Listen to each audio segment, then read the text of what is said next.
علیکم ورحمۃ اللہ وبرکاتہ۔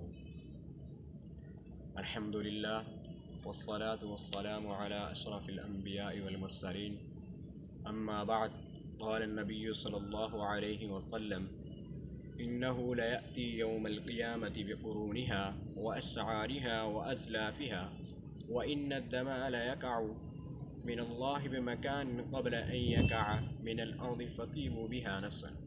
رسول صلی اللہ علیہ وسلم سے پوچھا گیا یا رسول اللہ کہ قربانی کا کتنا اجر ملے گا؟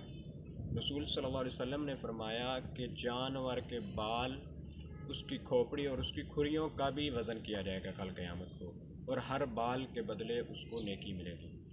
پھر حضرت زید بن ثابت نے پوچھا یا رسول اللہ، اونٹ، گائے اور دمبے کی اون کا کیا حکم ہے؟ آپ نے فرمایا کہ ہر ایک بال کے بدلے اسے نیکی ملے گی۔ تو جب ہم خلوص سے نیت سے قربانی کریں گے تو ہی ہمیں اس سے اجر ملے گا۔ رسول صلی اللہ علیہ وسلم نے فرمایا کہ جب ہم خوش دلی سے قربانی کریں گے، ہماری نیت ٹھیک ہوگی، تو پھر ہمیں ہر ایک بال کے بدلے میں نیکی بنے گی۔ تو دعا ہے کہ اللہ رب العزت ہمیں خوش دلی کے ساتھ، خلوص نیت کے ساتھ قربانی کرنے کی توفیق دے۔ وما علینا الا البلاغ المبین۔